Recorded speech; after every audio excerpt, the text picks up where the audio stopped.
தோழியை நம்பி அவரின் வீட்டிற்கு சென்ற பள்ளி மாணவிகள் பாலியல் தொழிலில் ஈடுபடுத்தப்பட்டு முதியோர்களுக்கு இரையாக்கப்பட்ட கொடூரம் சென்னையில் அரங்கேறி இருக்கிறது. இதன் முழு பின்னணியையும் விவரிக்கிறது இந்த தொகுப்பு.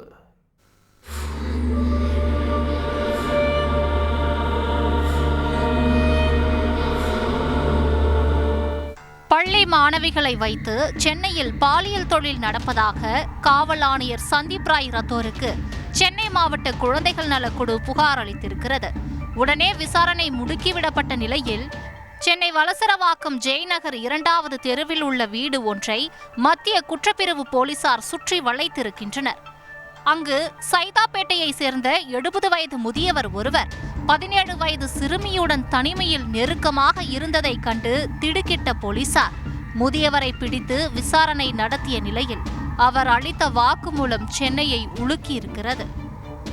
சென்னை தேனாம்பேட்டையில் கஞ்சா மற்றும் மதுபானங்களை கள்ளச்சந்தையில் விற்று பணம் சம்பாதித்து வந்த சகோதரிகளான இருவர் ஒரு கட்டத்தில் பணத்தின் மீதான மோகத்தால் பாலியல் தொழிலுக்கு சென்று வந்திருக்கின்றனர். பாலியல் இச்சைக்கு அடிமையாகி காம வக்கிரத்தில் பெரும் கூட்டமே திரிவதை உணர்ந்த இருவரும் ஒரு கட்டத்தில் தனியாக பாலியல் தொழில் நடத்த முடிவு செய்துள்ளனர். இதற்கு பகடைக்காயாக 12ஆம் வகுப்பு பள்ளி மாணவியான தன் மகளை அந்த பெண் பயன்படுத்தியதும் மகள் மூலமாக அவரின் பள்ளி தோழிகளை வீட்டிற்கு வரவழைத்து பாலியல் தொழிலுக்கு இரையாக்கியதும் தெரிய வர போலீசார் அதிர்ந்து போயிருக்கின்றனர்.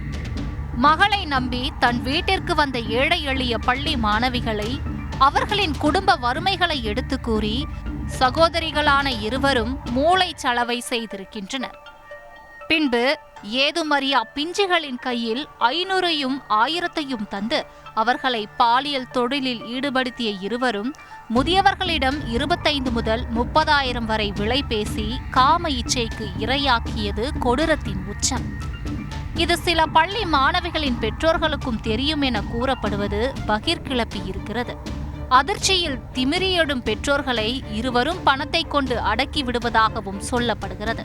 இந்த பாலியல் தொழிலில் இருவருக்கும் ஹைதராபாத் வரை லிங்க் இருப்பது தெரிய வர சில மாணவிகள் விமானம் மூலம் ஹைதராபாத் அழைத்து செல்லப்பட்டு பாலியல் தொழிலில் ஈடுபடுத்தப்பட்டதும் அதிர்ச்சியை ஏற்படுத்தியுள்ளது. கேட்போரின் மனதை ரணமாக்கும் இந்த சம்பவத்தில் 10க்கும் மேற்பட்ட பள்ளி மாணவிகளை மீட்டிருக்கும் போலீசார் இது தொடர்பாக 5க்கும் மேற்பட்டோர்களை கைது செய்து தீவிர விசாரணை நடத்தி வருகின்றனர். கன்னியாகுமரி மாவட்டத்தில் சிறுமி பாலியல் வன்கொடுமை வழக்கில் ஓராண்டுக்கும் மேலாக போலீசாருக்கு போக்கு காட்டி வந்த இளைஞரை கேரள கடலோர போலீசார் உதவியுடன் நடுக்கடலில் மகளிர் போலீசார் கைது செய்தனர். குளச்சல் அருகே உள்ள வல்லவிளை மீனவ கிராமத்தைச் சேர்ந்த வில்சன் கடந்த ஆண்டு அதே பகுதியைச் சேர்ந்த சிறுமியை பாலியல் வன்கொடுமை செய்ததாக கூறப்படுகிறது. இதுகுறித்து சிறுமியின் பெற்றோர் கொடுத்த புகாரின் பேரில் போக்சோ வழக்கு பதிவு செய்த குளச்சல் மகளிர் போலீசார் தலைமறைவாக இருந்த வில்சனை ஓராண்டுக்கும் மேலாக பல இடங்களில் தேடியும் கண்டுபிடிக்க முடியாமல் திணறி வந்தனர்.